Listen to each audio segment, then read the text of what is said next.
Last night, Xinjian and I rushed overnight from New York to DC, and we only arrived at 6 o'clock this morning. So I hope you can stick with Fangway time these 2 days as we bring you the latest reports and a look back at the past 250 years from the US Capitol, Washington, DC. Welcome to Fangway time, whether you're listening or watching. Can everyone see my show? Let me check with everyone. If you can't, please let me know right away. All right, hello to our friends watching on YouTube, and greetings to all the listeners of Sound of Hope, Silicon Valley FM 96.1. All right, let's get straight to the point. Actually, this morning I checked news.google.com. This is what's called an aggregated news headline site. So what did I see on there? I saw that Iran is holding a grand funeral for Khamenei, who was killed by the US, and they're taking a provocative stance toward Trump. Also, because of the extreme heat, New York is at the forefront. The American Expo in the US Capitol is completely empty. Also, Democratic members of Congress on the America 250th Anniversary Committee released a report called From Vanity to Insanity. How did the White House deceive the American people on the 250th anniversary of the founding of the United States? So as you can see from these headlines, these are the current headlines in the mainstream media. When you look at these headlines, is there any sense of commemorating the 250th anniversary of America's founding left? It's all about humiliating and attacking Trump, insults and abuse. So honestly, it's unbearable to watch. That's why the mainstream media can only invite you to check out independent media, like this channel. That's also why you're here watching this right now. Thank you all so much for tuning in. Maybe our visuals aren't perfect and the setting isn't ideal either. I'm recording this in a hotel room next to DC, but I truly believe the substance of what we're discussing here is in no way inferior to anything you'll find in the mainstream media. Because what we're going to talk about is the 250th anniversary of America's founding.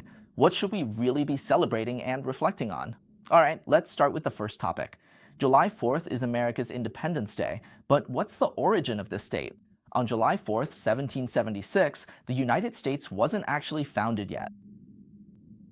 The actual establishment of the United States happened in 1790, which is 14 years later. So why did July 4th become America's founding day? Let's go back and talk about the story of the founding. The timeline starts in June of 1776.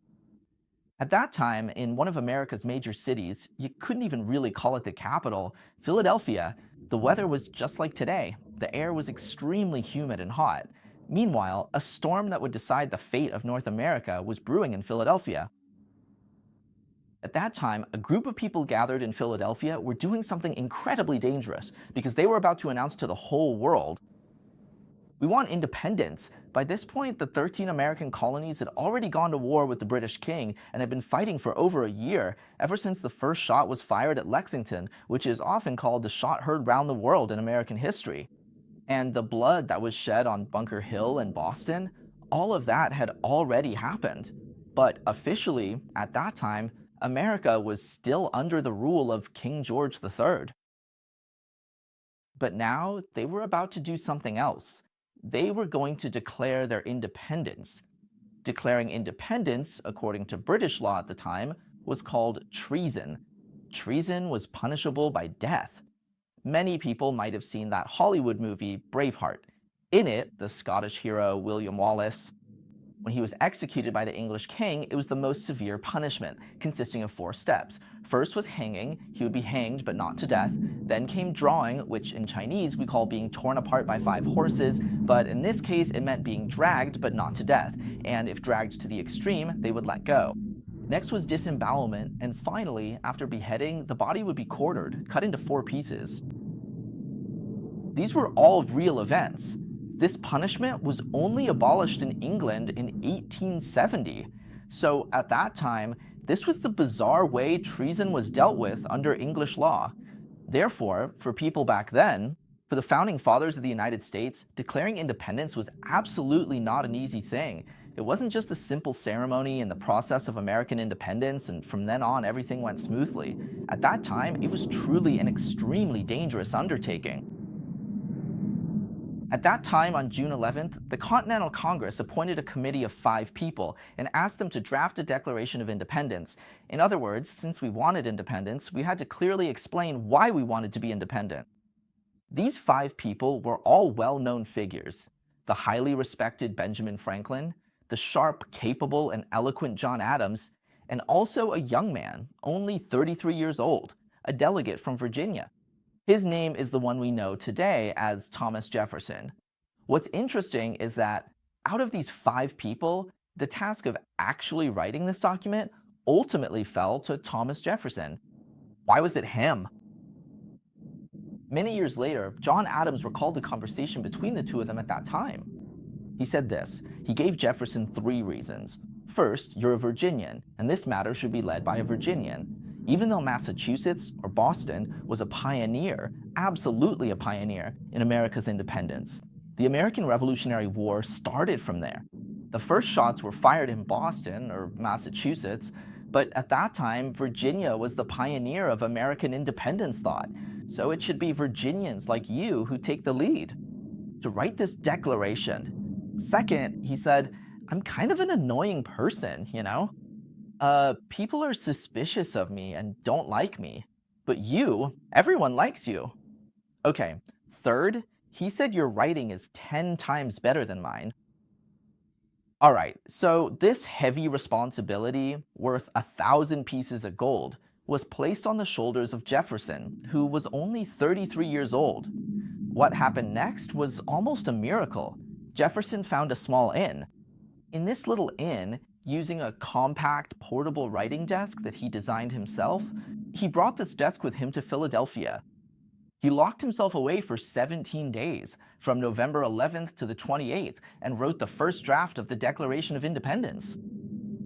How did he manage to do it so quickly? Because this Declaration of Independence, well, maybe we can't say it's been praised for all eternity, but at the very least, even today, it's a text that everyone knows and recites. Jefferson wasn't starting from scratch. At that time, Virginia had just issued the Virginia Declaration of Rights.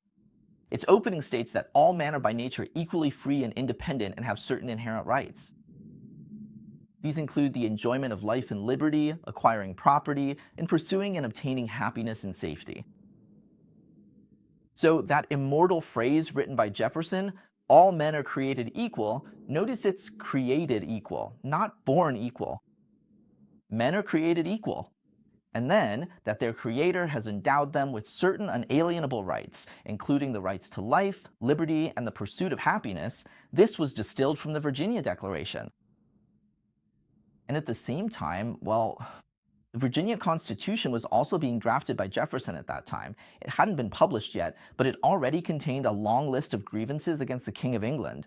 Jefferson later copied these grievances almost word for word into the Declaration of Independence, making them the third part of the Declaration. All right, and one of the most important sources of the ideas he quoted was the British philosopher John Locke. John Locke was the first to articulate that people possess innate natural rights. He also put forward the idea that the government's authority must have the consent of the governed, and that when a government becomes tyrannical, the people have the right to overthrow it. And this idea had already become deeply ingrained in Jefferson's thinking. John Locke's ideas themselves originated from ancient Greece and Rome, and from the European Enlightenment era. So when Jefferson picked up his pen and began his 17-day journey of writing, the building blocks of American independence were already in place. What he needed to do was not to invent them, but to use these building blocks to construct a magnificent hall. After the first draft was completed, actually, when Jefferson later recalled this, he was very humble.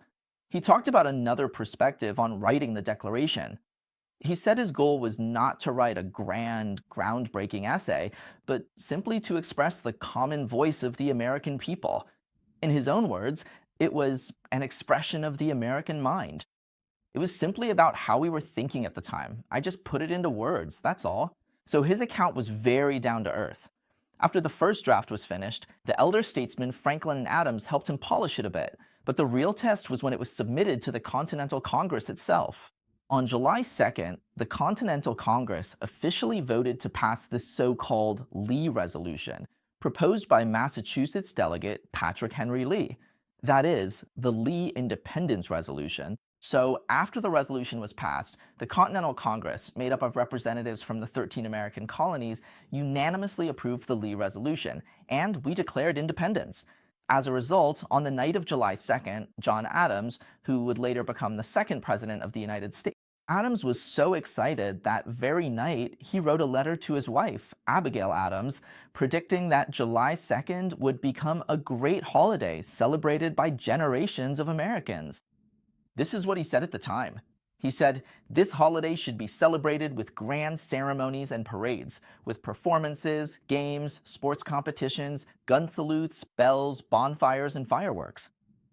From one end of the American continent to the other, from now until forever." He put it very well, and he was absolutely right. So, this started the tradition of celebrating America's Independence Day for generations to come. But there was just one small problem. He got the date wrong, because it was actually on July 3rd to 4th that the delegates of the Continental Congress began to review Jefferson's draft, word by word. During their review, they made sweeping cuts, removing nearly a quarter of the content. The most crucial part they cut was an entire section where Jefferson harshly condemned the slave trade. The reason for this was that 1/3 of the 13 colonies were from the American South. If that passage had been kept, 3 or 4 states would have left the United States. At that time, Jefferson, who was sitting off to the side, was basically on pins and needles. After all, these were words he had poured his heart and soul into, and now they were being edited and deleted line by line. It said that his face turned ashen and he didn't say a word. Franklin couldn't bear to watch, so he went over to quietly comfort him and even told him a little joke to help him relax and wait it out. Finally, on the afternoon of July 4th, the main draft was approved by a vote in the Continental Congress, officially passing the final text of the Declaration of Independence. That's because the last line of the document reads, July 4th, 1776. As a result, everyone forgot about July 2nd from 2 days earlier, and instead, July 4th became the day that future generations would forever remember as America's Independence Day. There are 56 signatures on the Declaration of Independence, so the signatures are part of the Declaration, but the signing itself is another story, because after it was passed, it was just a piece of paper. The whole thing wasn't official enough yet. So the Continental Congress ordered that the Declaration be formally transcribed onto parchment. In English, this is called engrossed onto parchment, and they also changed the title to the Unanimous Declaration of the 13 United States of America. Well, that was going to take some time, right? And then they had to wait for all the delegates from every colony to come and sign it, and many of them had to travel by carriage to get there. Back then, it wasn't like today, you know? You couldn't just hop on a plane and get there right away, so they had to wait until August 2nd for everyone to arrive, a total of 56 people. Then everyone started signing. Who was the first to sign? It was the president of the Continental Congress, the one we just mentioned, Patrick Henry Lee. Actually, John Hancock. Ah, right, I misspoke. It was just John Hancock. You could really tell that everyone was hesitant at the time because signing their name was basically signing their own death warrant if the American Revolution failed. So he stepped down from the podium, took up the pen, and signed his name in big, bold letters. After he finished, he even said, "I've heard that King George has poor eyesight. I hope that even without his glasses, he can see my name clearly." He took the lead. After that, the other 56 delegates came up one by one to sign their names, which was essentially putting their lives and fortunes on the line as well. Alright, so that's why the signing happened so late. So when you see the signatures on the Declaration of Independence today, it's now preserved in the National Archives. I'll be going to see it myself in the next couple of days, and I hope to take some photos to share with our viewers. John Hancock's signature was especially large, so later on, John Hancock became a term in America. When people say, "Can you John Hancock" or "Can you Hancock it?" it means to sign your name. It created a uniquely American expression. Alright, so that's how the Declaration of Independence came to be. As I mentioned earlier, the Declaration has 3 parts. The first part explains why there needs to be a Declaration of Independence. Basically, it sets out the purpose right from the start, like a gentleman acting with integrity. Since we're breaking away from the British king and declaring independence, we have a responsibility to announce it to the world and let every country know what we think. That's the beginning. The second part is the main body, which is about why we want independence. Here, it lays out the ideas behind American independence, that is, our right to independence, our pursuit, meaning our rights to life, liberty, and the pursuit of happiness, all come from God.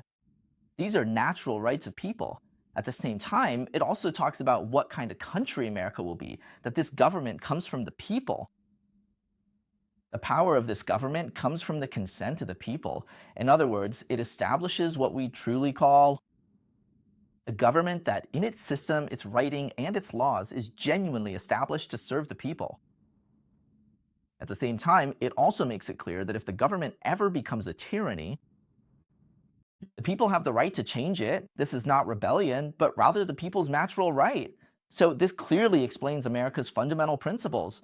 Then the third part is about the grievances, the so-called 27 charges against the British Crown. Why do we want independence? So the Declaration of Independence is actually not just about the independence of the 13 colonies. What it proclaims is an eternal idea that all men are created equal. Let me correct myself. It's that all men are born equal. Because people are created by God, their rights are innate, and no one has the authority to take them away. So that's the origin of the Declaration of Independence. Now, today in the United States, July 4th should be a nationwide celebration. But what we're actually facing today is a divided America, and that's the most important story right now. So how should we talk about this? How do we explain it? What's the difference between America today and back then? Actually, there are quite a few similarities. All right, before we continue, let me just add something here because it's also related to independence. Our sponsor, Blueberry Premium, is currently offering special gifts for the 250th anniversary of America's founding. If you purchase their products or subscribe to their Red Sea Cucumber plan, you'll have a chance to receive a commemorative gift for Independence Day. Yesterday, a viewer gave us some feedback that I thought was very genuine, so I wanted to share it with everyone here. This viewer bought Jeju Island Red Sea Cucumber health capsules for his daughter, and she took them for 6 months. She said she could really feel a difference after taking them. She had some discomfort in her knee joints and just wanted to give it a try since Feng Wei recommended it. Unexpectedly, after just a little over a week, she already felt an improvement. So they plan to keep taking it for a full month and observe the results carefully. They specifically told us about this and said, thank you so much for introducing them to something good. I'm happy to read this kind of feedback to everyone. Actually, we get a lot of feedback like this because these are real viewers who spend their own money, try it themselves, and share how it works for their families. Of course, everyone's body is different, so the experience may vary from person to person. We just introduce good products. We don't exaggerate. We simply share exactly what we hear with everyone. So now, if you subscribe, not only does the discount go from 15% off to 20% off, but you can also get this gift. Of course, this is the Red Sea God. Let me show you. Feng Wei eats one every morning. With this, you'll receive what's called the 250th anniversary of the founding of the United States commemorative coin. There are also commemorative badges, like the one Feng Wei is wearing here. So it's also a unique limited edition commemorative item, and as a memento of the 250th anniversary of the founding of the United States, I think it's very meaningful. At the same time, it also supports this program, helping us continue to spread it to more people. All right, let's get back to today. Is today in America a nationwide celebration of peace and prosperity? Not at all. In fact, America today is facing a crisis. I've mentioned this number before. 50% of young people identify with socialism. 66% of Democrats identify with socialism. Meanwhile, support for America's free market economy dropped from 60% in 2021 to 54% last year. You could almost say it's a steep decline. And today, for young Americans aged 18 to 34, socialism has become a positive word, while capitalist has become a negative one. And this, well, is the Democratic Socialists of America. Representatives of communism are now rising up across the country. So who are these people? We just saw, for example, that in the recent congressional primaries, Quiros won in Denver. He's only 29 this year. In New York, Chevalier won. She's just 32. Another one, the congresswoman-elect who won in New York, is named Valdez. She's only 36 this year. In Florida, the DSA candidate is Larkin, who's just 33. In Michigan, McKinney is only 34 this year. AOC, who has already been in Congress for 8 years, is only 36 this year. Almost all of them were born after the fall of the Berlin Wall. None of them have ever stood in the Soviet breadline or even heard about it. They haven't witnessed or heard about the Cambodian famine, And none of them have seen how, in what was once the richest country in South America, Venezuela, the government had to ration out toilet paper to its people. Even toilet paper for women had to be rationed. For these young Americans, socialism isn't a memory, let alone a painful one. It's a brand, and it's a brand that's currently a hot seller. Right now in the US, every year 4.2 million young people turn 18 and become eligible to vote, while every year 2.4 million elderly people pass away. Every single year. That's a population replacement of 7 million people in the US each year. So when young people are embracing socialism, what does that mean for America's future? Actually, there's no hope, because the future belongs to the young, doesn't it? All right, that's the main point we want to talk about today. From the founding of the United States to its 250th anniversary, where does America's future really lie? Before I give you the answer, let me tell you three stories. One is about a battle, and another is about a person. And the third story is about a meeting. Now, the battle I want to talk about is the Battle of Long Island. It happened in the same month as the signing of the Declaration of Independence, August 2nd. Just 20 days later, on August 22nd, America faced its most serious challenge yet. At that time, the British king sent General William Howe, who led more than 30,000 well-trained troops, elite British regulars and German Hessian mercenaries. At that time, they were the most formidable army in the world. And along with them was his brother, General Richard Howe, commanding a massive fleet that majestically sailed into New York Harbor. In contrast, General Washington had only 19,000 poorly equipped and untrained Continental soldiers, who were essentially just militia. On top of that, he had to split his forces between Manhattan and Long Island. On August 27th, the Battle of Long Island broke out. This was the largest engagement in terms of troop numbers in the entire Revolutionary War, a major battle with nearly 50,000 soldiers involved on both sides. General William Howe pulled off a brilliant flanking maneuver. He launched a feint attack on the American front lines, while his main force marched overnight to the poorly defended eastern side at Jamaica Pass, flanking the Americans from behind. Three of them, right? The Americans, this is called. On the American left flank, three commanders were caught completely off guard, and the entire defensive line collapsed. Two of the commanders were captured. In the midst of this crisis, 400 militiamen from Maryland, later known as the Maryland 400, launched repeated, spontaneous, almost suicidal charges at the old stone house. At the cost of nearly their entire force, they managed to delay the British encirclement and bought time for the other troops to retreat. As a result of this battle, over 1,000 Americans were killed, wounded, or captured, and the main force fell back to the defenses at Brooklyn Heights, what we now call Brooklyn Heights. At this point, behind them was what is now New York's East River. The East River was behind them, and in front of them was the British Army, which had every advantage and had already won the upper hand.